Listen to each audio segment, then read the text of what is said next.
All right, welcome and Shabbat Shalom.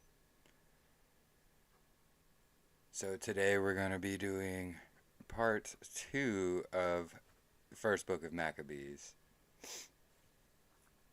So the second part is here where it gets into a lot of detail about the wars and the fightings. And all the Maccabees, the first book, the second, even the third and fourth are pretty awesome. And if you haven't read it, I would highly recommend them. Which is why we're doing these now. So, it's not like a long book, but each chapter has a lot in it, pretty much just like Jubilees. So that's why these ones are going a little bit longer. Alright, so, and Shabbat Shalom, Sister Catherine. Welcome. Welcome, everybody. Alright, so let me see. Let's get started here. So we left off, excuse me, on chapter 5.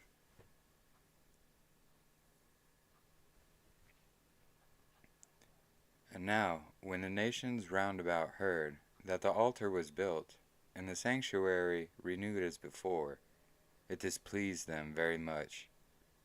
Wherefore they thought to destroy the generation of Yaakov that was among them. And thereupon they began to slay and destroy the people.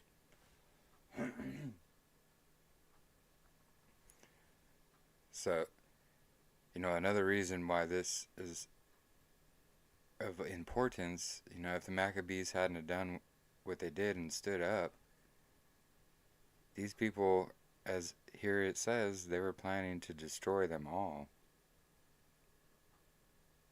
Like pretty much wipe everyone of the descendants of Yaakov out.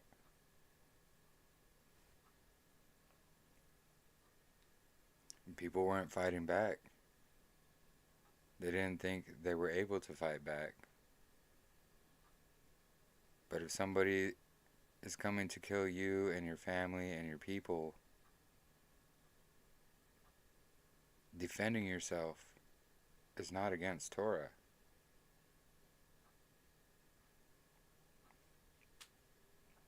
Anyway, then Yahudah fought against the children of Esau in Edom at Arbatin, because they besieged Gael.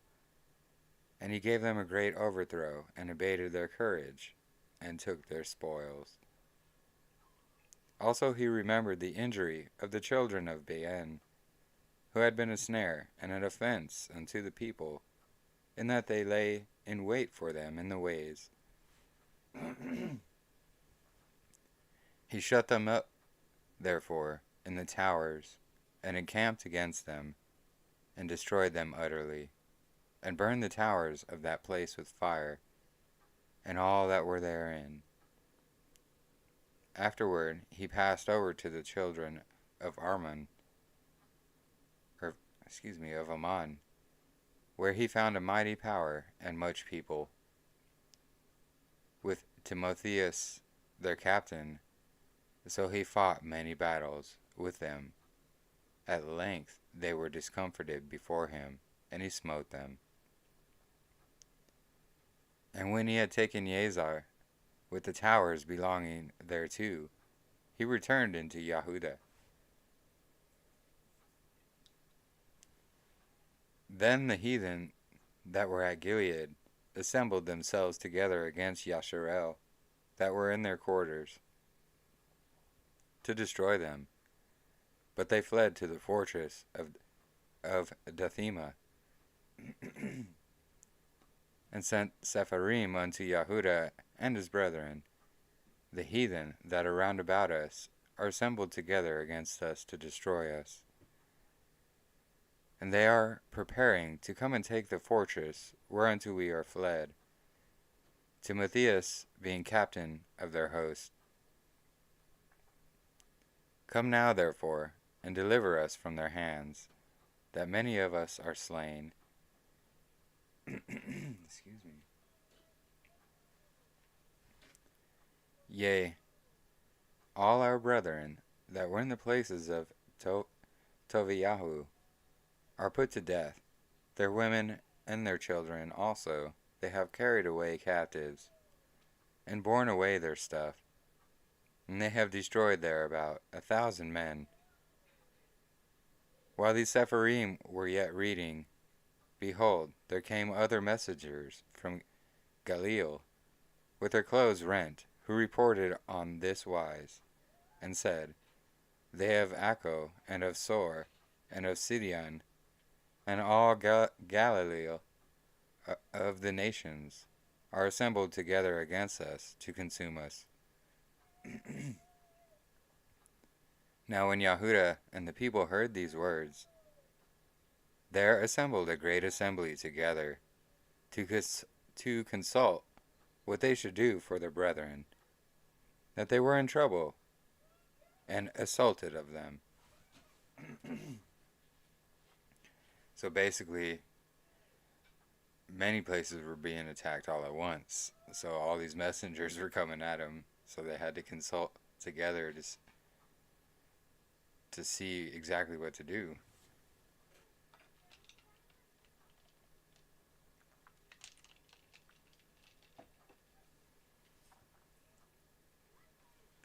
Alright.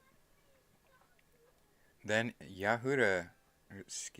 then said Yahuda unto Shimeon his brother, Choose you out men, and go and deliver your brethren that are in Galilee, for I and Jonathan my brother will go into the country of Gilead. So he left Joseph, the son of Zachariah, and Azariah, captains of the people, with the remnant of the host in Yahuda to keep it. Unto whom he gave commandment, saying, Take ye the charge of this people, and see that ye not make war against the heathen, until the time that we come again. Now unto Shimeon were given 3,000 men to go into Galilee, and unto Yahuda 8,000 men for the country of Gilead. Then went Shimeon into Galilee, where he fought many battles with the heathen, so that the heathen were discomforted by him. And he pursued them unto the gate of Acco. And there were slain of the heathen about 3,000 men, whose spoils he took. And those that were in Galilee and Arbatus, with their women and their children, and all that they had, took he away with him, and brought them into Yahuda with great joy.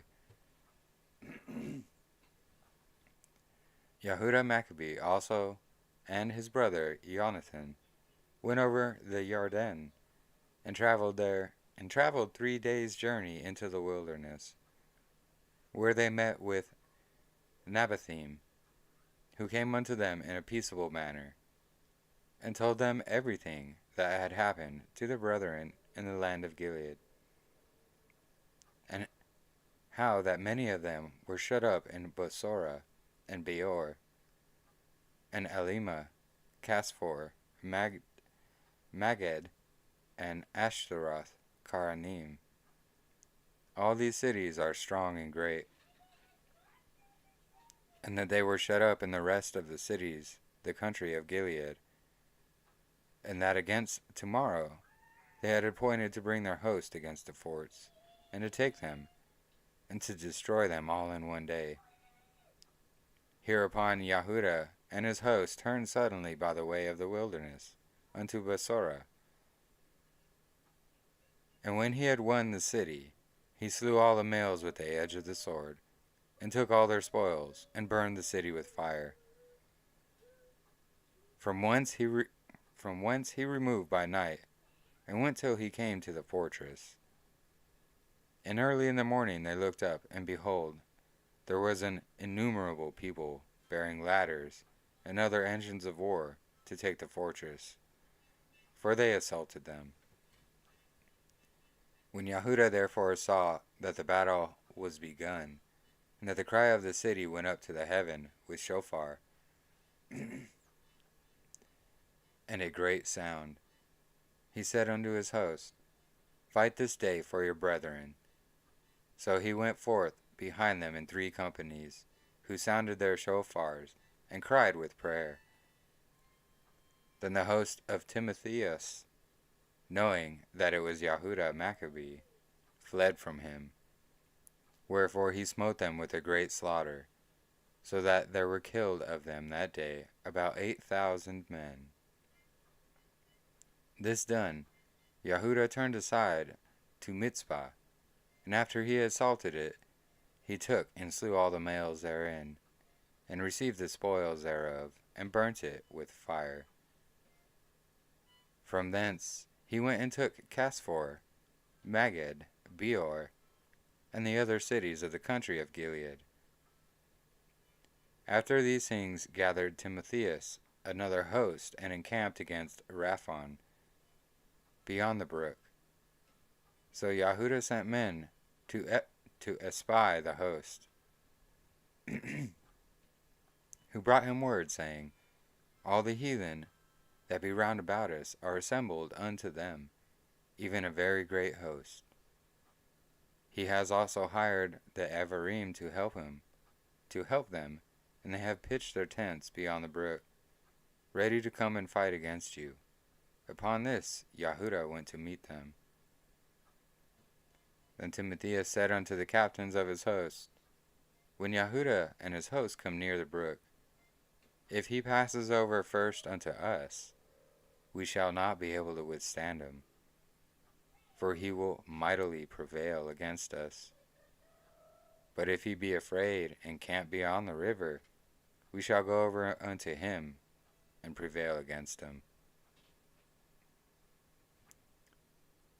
Now when Yahuda came near the brook, he caused the scribes of the people to remain by the brook, unto whom he gave commandment, saying, Suffer no man to remain in the camp, but let all who come to the battle.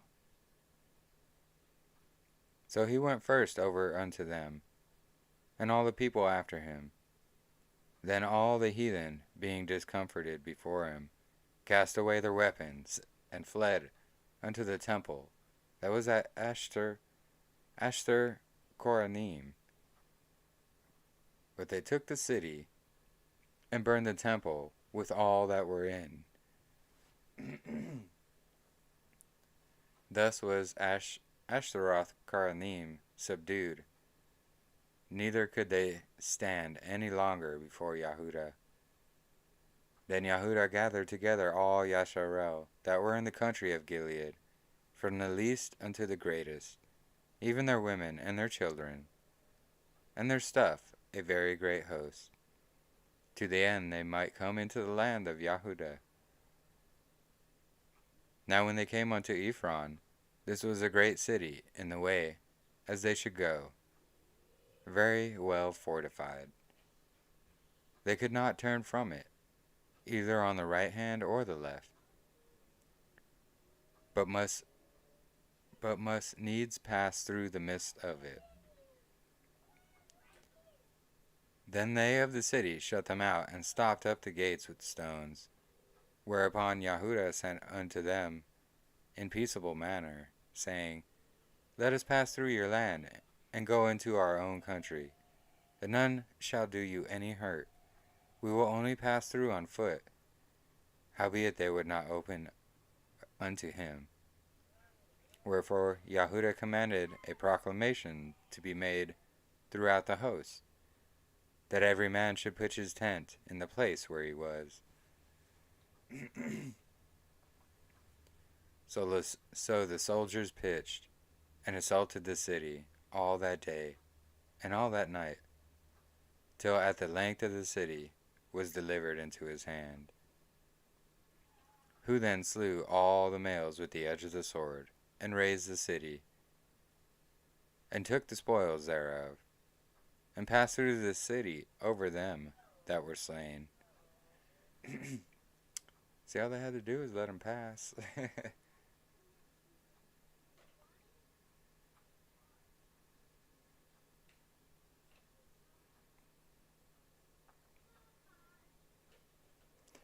After this, they went over the Yarden into the great plain before Beit San. And Yahudah gathered together those that came behind and exhorted the people all the way through, until they came into the land of Yahudah. So they went up to Mount Sion with joy and gladness, where they offered ascending smoke offerings, because not one of them were slain until they had returned in peace.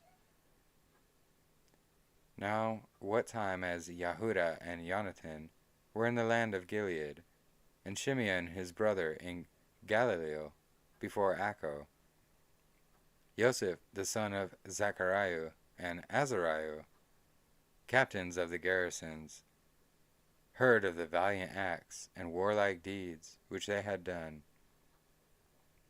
Wherefore they said, Let us also get us a name, and go and fight against the heathen that are around about us. So when they had given their charge unto the garrison that was with them, they went towards Yavanel. Then came Gorgias and his men out of the city to fight against them. And so it was that Joseph and Azariah were put to flight, and pursued unto the borders of Yahudah. And there were slain in that day of the people of Yasharel about 2,000 men. Thus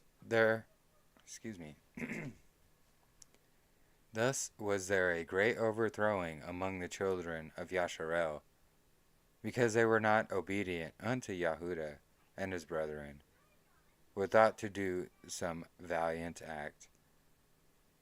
Moreover, these men came not of the seed of those by whose hand deliverance was given unto Yasharel.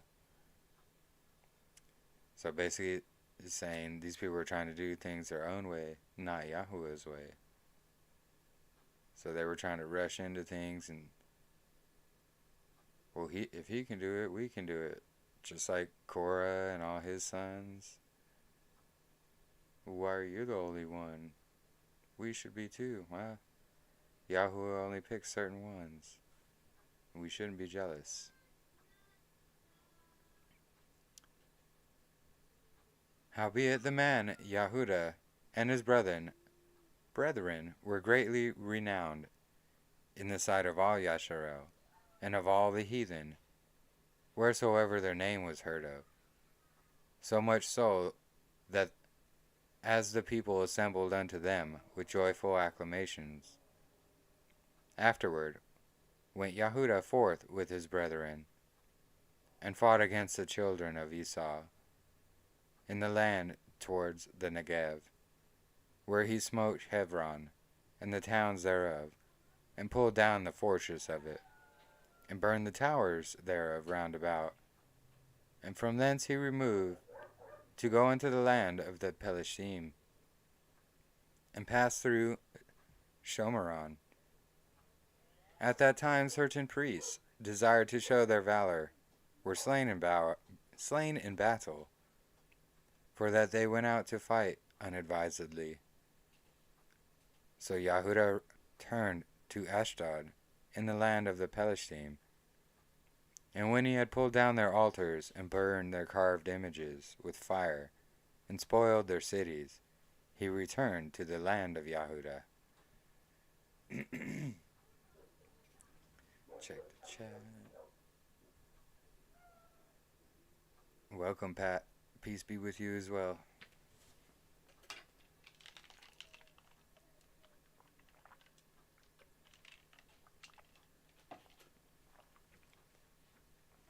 Welcome, everybody, if you're just joining us.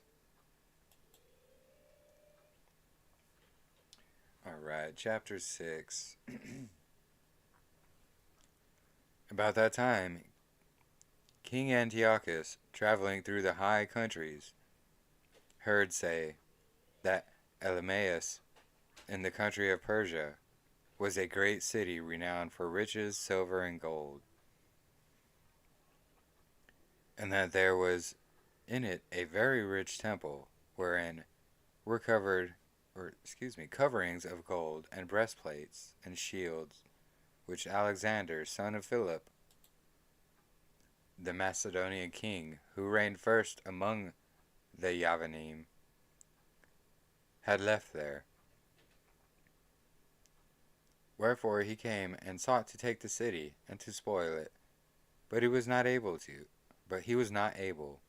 because of the city, having had warning thereof, rose up against him in battle. So he fled, and departed thence with great heaviness, and returned to Babel. Moreover, there came one who brought him tidings into Persia, that the armies which went against the land of Yahudah were put to flight,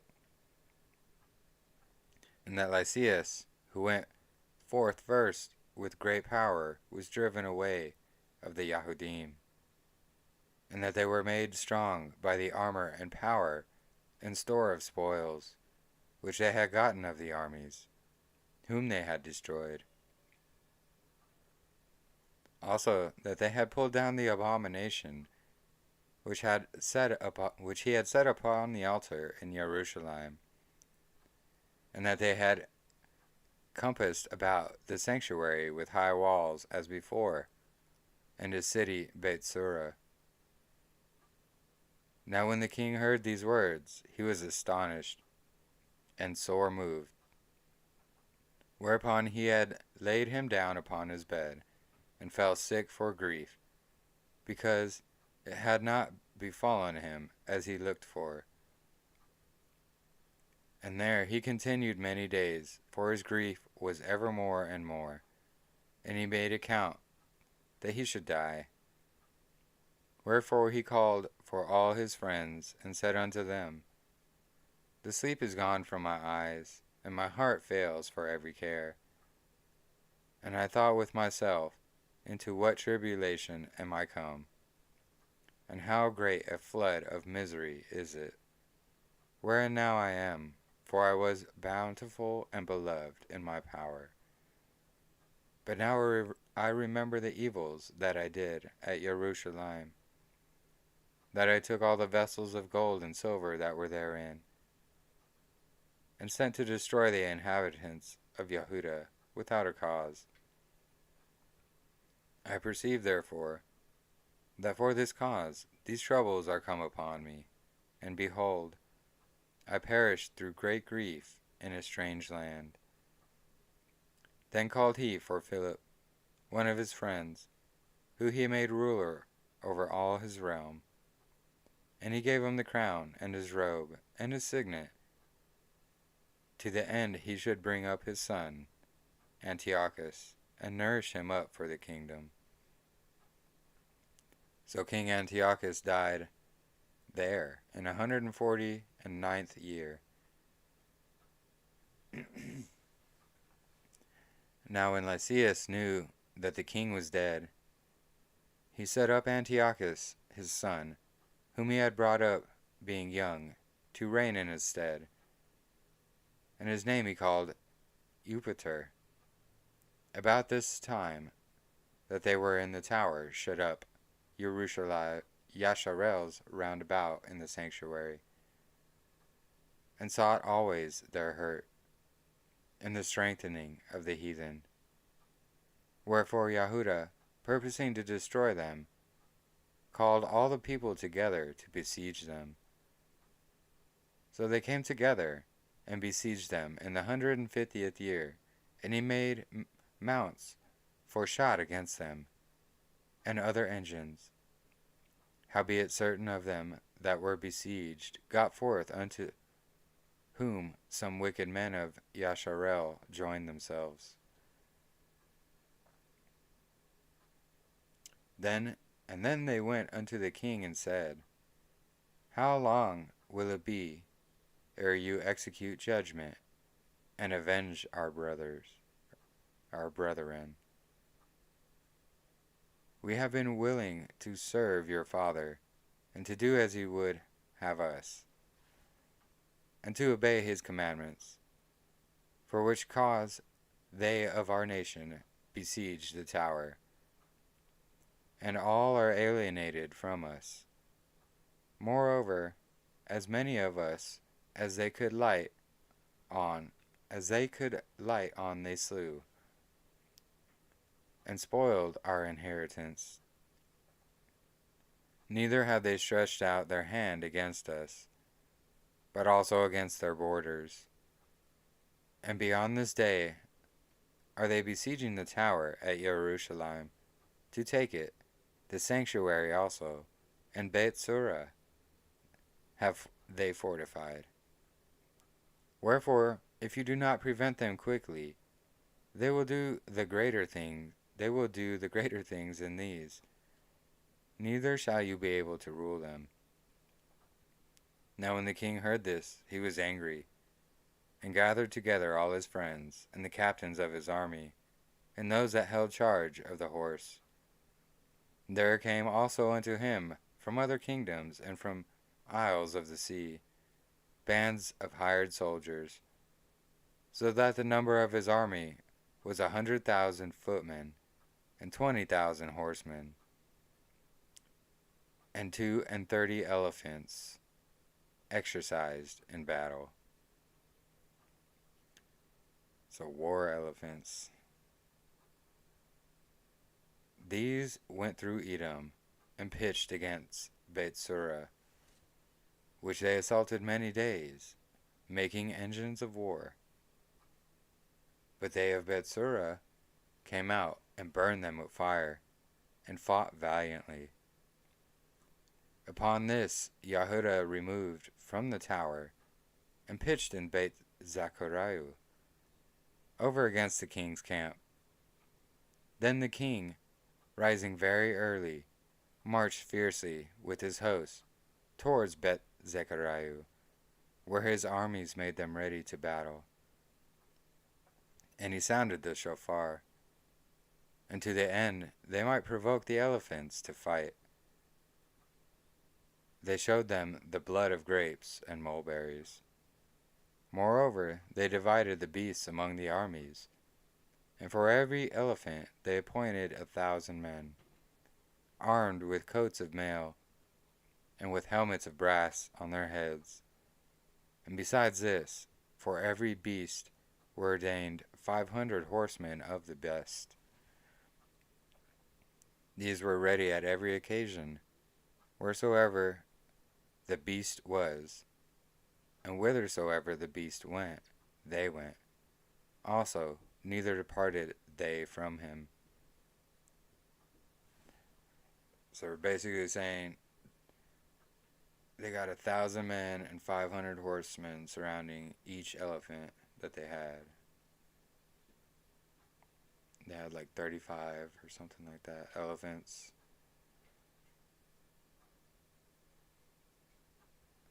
Let's talk. This is a strong force, like strong.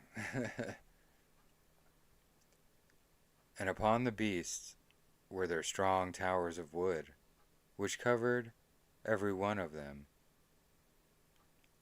and were girthed fast unto them with devices. There were also upon every one 32 strong men that fought upon them, besides the Indian that ruled him. So it had a driver and then 23 men on the backs of these elephants on a tower. As for the remnant of the horsemen, they sat them on this side and on that side, at 2 parts of the host, giving them signs what to do, and being harnessed all over amidst the ranks. Now when the sun shone upon the shields of gold and brass, the mountains glistened therewith, and shined like lamps of fire. So part of the king's army being spread upon the high mountains, and a part on the valleys below, they marched on safely and in order. Wherefore all they heard the noise of their multitude, and the marching of the company, and the rattling of the harness, were moved, for the army was very great and mighty. And then Yehuda and his host drew near, and entered into battle, and there were slain of the king's army 600 men. Eleazar also, surnamed Savaran, perceiving that one of the beasts, armed with a royal harness, was higher than all the rest, and supposing that the king was upon him, put himself in jeopardy, to the end he might deliver his people, and get him a perpetual name. So basically, he saw the biggest, baddest elephant that was most decked out, and figured, yep, that's the one the king's riding on. So he's planning to take this elephant out and give his life. Wherefore he ran upon him courageously through the midst of the battle, slaying on the right hand and on the left, so that they were divided from him on both sides. Which done, he crept under the elephant, and thrust him under, and slew him. Whereupon the elephant fell down upon him, and there he died. Howbeit the rest of the Yahudim, seeing the strength of the king, and the violence of his forces, turned away from them. Then the king's army went up to Jerusalem to meet them, and the king pitched his tents against Yehuda and against Mount Sion. But with them that were in Bethsura he made peace, for they came out of the city, because they had no victuals there to endure the siege, it being a year of rest to the land. So the king took Bethsura, and set a garrison there to keep it. As for the sanctuary, he besieged it many days, and set there artillery with engines, and instruments to cast fire and stones, and pieces to cast spears and slings. Whereupon they also made engines against their engines, and held them battle a long session. Yet at the last their vessels being without victuals, for that it was the 7th year, and they in Yehuda, that were delivered from the other nations, had eaten up the remnant in the store. There were but few left in the sanctuary, because of the famine did so prevail against them, and that they were in fain to disperse themselves, every man to his own place. So they were basically putting up this really hard battle, but they were just running out of food because it was the Sabbath year for the land. So the land was resting, and then all the people that Yahudah was saving all around, he was sending them back to Jerusalem, and they were eating up all the stores, all all what was in the store.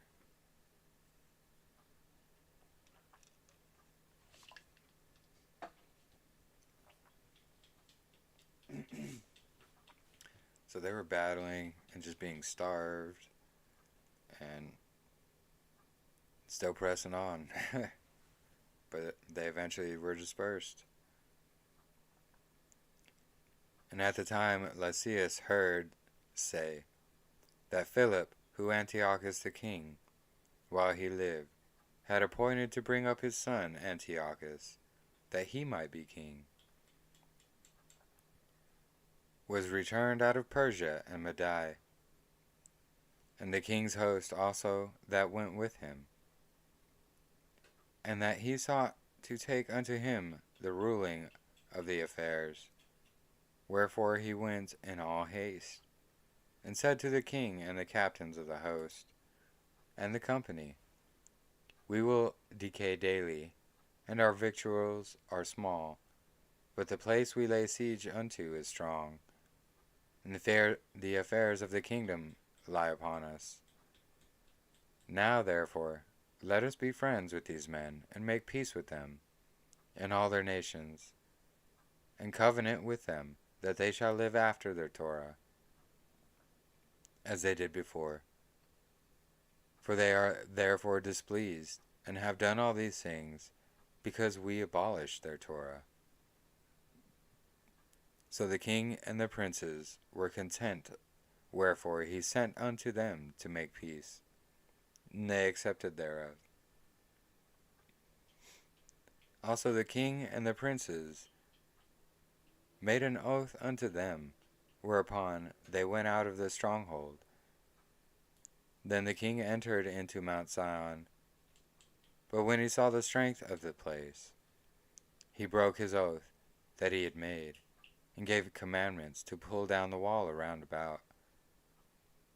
Afterward departed he in all haste, and returned unto Antioch, where he found Philip to be master of the city. So he fought against him, and took the city by force. Let's see. Alright, chapter 7.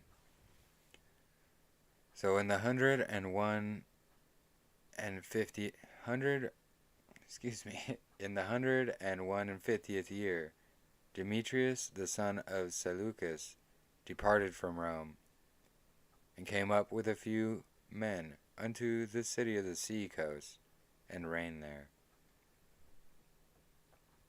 And as he entered into the palace of his ancestors, so it was that his forces had taken Antiochus and Lysias, to bring them unto him. Wherefore, when he knew it, he said, Let me not see their faces. So his host slew them. Now when Demetrius was set upon the throne of his kingdom, there came unto him all the wicked and unrighteous men of Yasharel, having Alchemus, who is desirous to be high priest, for their captain. And they accused the people to the king, saying, Yahudah and his brethren have slain all your friends, and driven us out of our own land.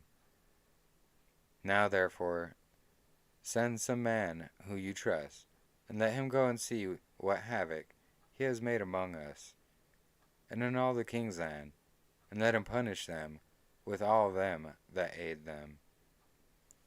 Then the king chose Bacchides, a friend of the king, who ruled beyond the flood.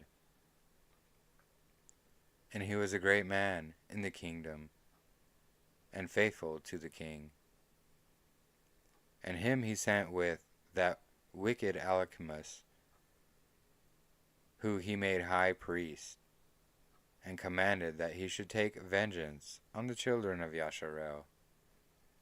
So they departed and came with a great power into the land of Yahuda, where they sent messengers to Yahuda and his brethren with peaceable words deceitfully. But they gave no heed to their words, for they saw that they were come with a great power. Then did there assemble unto Alcimus and Bacchides a company of scribes to require justice.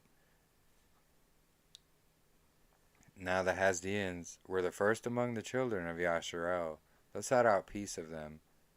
For they say, one that is a priest of the seed of Aaron is come with his army, and he will do us no wrong. So he spoke unto them peaceably, and swore unto them, saying, we will procure the harm neither of you nor your friends. Whereupon they believed him. Howbeit he took them 80 men, and slew them in one day, according to the words which he wrote. The flesh of your Kodashim have they cast out, their blood have they shed round about Jerusalem, and there was none to bury them. Wherefore the fear and dread of them fell upon all the people, who said, there is neither truth or righteousness in them, for they have broken the covenant and oath that they made. After this removed Bacchides from Jerusalem, and pitched his tents in Beseth, where he sent and took many of the men that have forsaken him, and certain of the people also. And when he had slain them, he cast them into the great pit. Then committed he the country to Alcimus, and left with him a power to aid him. So Bacchides went to the king, but Alcimus contended for the high priesthood. And unto him resorted all such as troubled the people, who, after they had gotten the land of Yahud into their power, did much hurt in Yasharel. Now when Yahuda saw all the mischief that Alcimus and his company had done among Yasharel, even above the heathen, he went out into the coast of Yahuda round about, and took vengeance of them that had revolted from him, so that they dared no more go forth into the country. On the other side, when Alcimus saw that Yahuda and his company had gotten the upper hand, and knew that he was not able to abide their force, he went again into the king and said the worst of them that he could.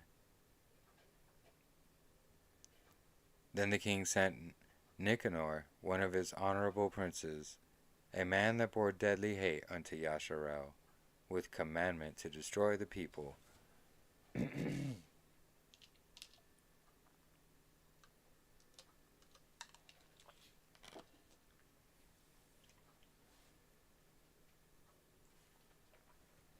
So Nicanor came to Jerusalem with a great force, and sent unto Yahuda and his brethren deceitfully with friendly words. Notice all this deceit that's going on. Saying, let there be no battle between me and you. I will come with a few men, that I may see you in peace. And he came therefore to Yahuda, and they saluted one another peaceably. Howbeit the enemies were prepared to take away Yahuda by violence. Which thing after was known to Yahuda, to wit, that he came unto him with deceit. He was sore afraid of him, and would see his face no more. Nicanor also, when he saw that his counsel was discovered, went out to fight against Yahuda besides Casphurlaslama,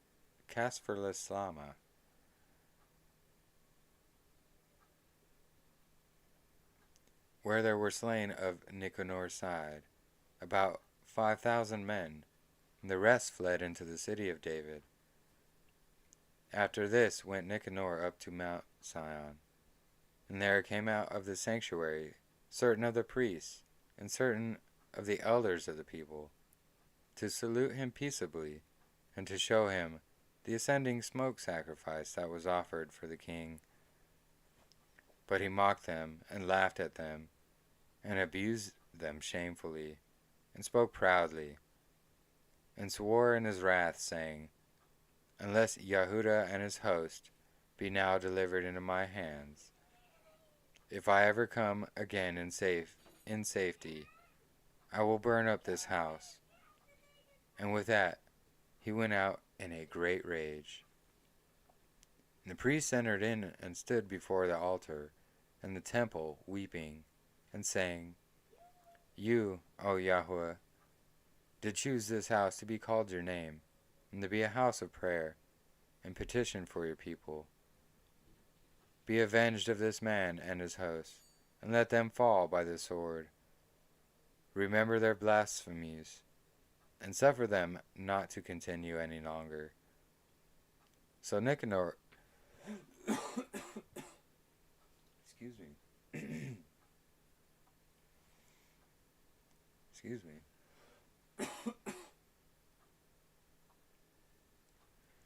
So Nicanor went out of Jerusalem, and pitched his tents in Beth Horon, where a host out of Aram met him. But Yehuda pitched in Hashtah with 3,000 men, and there he prayed, saying, O Yahweh, when they that were sent from the king of Ashur blaspheme your angel, when they that were sent from the king of Ashur blasphemed, your angel went out, and smote 180,500 of them. Even so, destroy this host before us this day, that the rest may know that he has spoken blasphemously against your sanctuary, and judge him according to his wickedness. So the 13th day of the month Adar, the host joined battle, but Nicanor's host was discomfited, and he himself was first slain in battle.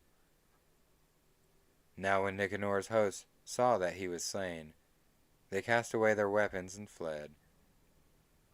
Then they pursued after them a day's journey from the Hashdab unto Gazam, sounding an alarm after them with their shofar. Whereupon they came forth out of all the towns of Yahuda round about, and closed them in, so that they, turning back upon them, pursued them, were all slain with the sword, and not one of them was left. Afterwards they took the spoils and the prey, and smote off Nicanor's head and his right hand, which he stretched out so proudly, and brought them away, and hanged them up towards Jerusalem. For this cause the people rejoiced greatly, and they kept that day a day of great gladness. Moreover, they ordained to keep yearly this day, being the 13th of Adar. Thus the land of Yahuda was in rest a little while. So look at that. It's another day, another Memorial Day. Pretty interesting.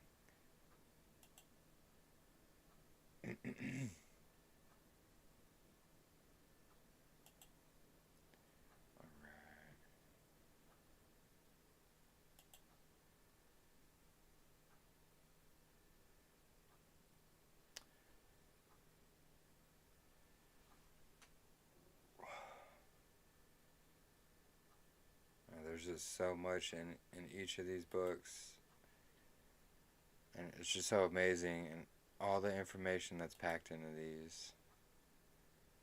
And for someone just to kind of skim over it once, like many people do, and they'll just skim over these books real quick, cherry picking, jumping chapters, skipping a bunch of stuff, and say, "Oh yeah, I read it. It's garbage." No, you cherry picked it. Just like a lot of people do with the Bible. They cherry pick it.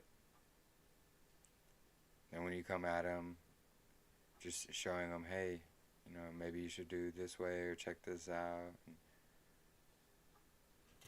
Yeah, it's it's crazy these days.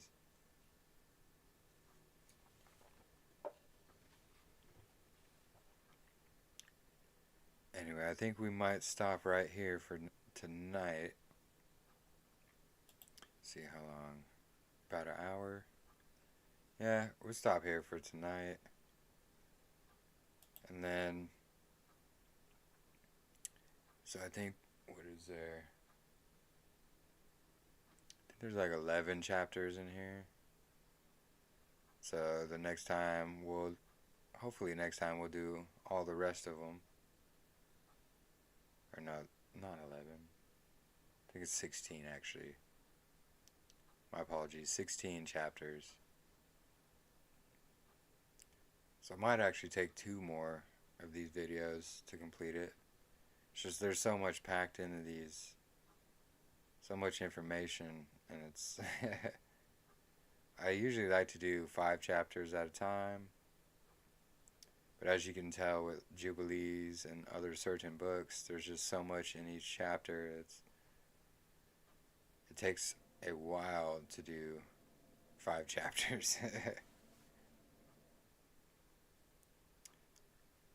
Anyways, yeah, I think we're pause it, stop it right here for this weekend, this Shabbat.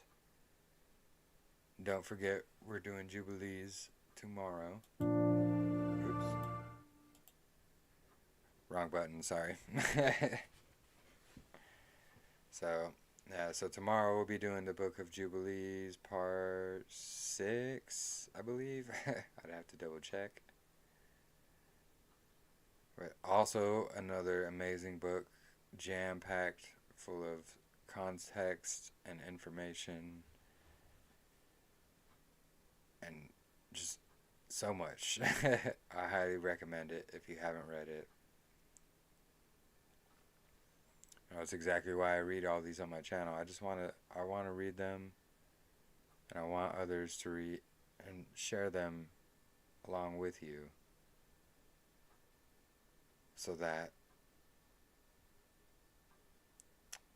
because hold on, there's a lot of people that badmouth a lot of these extra biblical books, apocryphal books. They badmouth them and throw them out. Not just with those books, they do it with Paul's writings, all kinds of books. And people just toss out because of what other people say about it. And then because they have these, like, bias on these books, when they do read it, they have that bias in their head. So they're basically just skimming through it and like, oh, blah, blah, blah. They don't actually read it. They just basically cherry pick it. And Macabees is like, I wouldn't say it's more of a collection of stories, but it's biblical is the thing. Like these events actually happened. These events had to happen. I'm honestly surprised it's not in a lot of the canons. And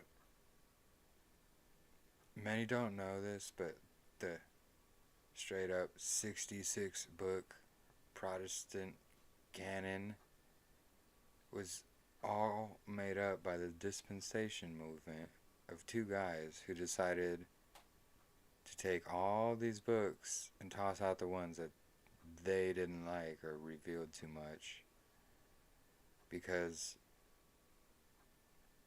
well, number one, it's churchianity. They don't want people, they wanted to be the ones saying, oh, we're the only ones that can interpret scripture, you can't, etc. Typical churchianity nonsense. So they took out all these books. I mean, there's other reasons beyond that, but I mean, and then the people will not actually read these books for themselves. They'll just go off what, these so-called scholars and whatnot say. Then that gets passed down to people, to where people are just saying, yeah, I've read them, and I don't believe it. But then you'll show them scriptures and or verses out of these very books that they had no idea were in there. And I don't understand it. Why? And then it's basically you're lying to validate your point that you want to throw out books that are scriptural because you haven't actually read them. You're just going off his word, saying you've read them and then tossing them out, which is totally, tread carefully if you're doing that. Tread carefully. Now I'm not saying every single extra biblical book or apocryphal book is scriptural. There's ones that don't quite line up, and I'm thinking about doing Jasher after. I've still got to do the Book of Enoch after Jubilees. Then I'm going to do Paul's writings after Enoch. So maybe I'll read Jasher after that, because a lot of Jasher lines up, but then some of it is kind of off. I haven't read through the whole thing myself, but we're going to. And I hear there's a few different sources of authors in that specific book, so hence the differences and etc. throughout it. But I don't know, I'll have to test it exactly for myself and see. But there are good brothers and sisters who do test extra biblical books as well, and they have good valid points as to why or why not they are or should be considered scriptural. All the ones I've read on my channel so far, I 100% believe are scriptural. Every single one of them. Even the book of Macabees. I believe it should be in scripture. First of all, it's talking about fighting for his Torah against the heathens. That's the whole point of it. Standing up for his Torah. If this book was in here, more of these Christians would probably see that. More of these people stuck in church. Well, if they would actually read it, but that's the main problem as well. A lot of people, they don't even read the Bible.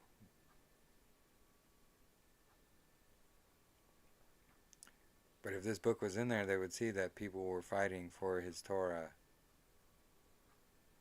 Why would they be doing that so vigilantly if it was to be done away with a few hundred years later when Messiah came?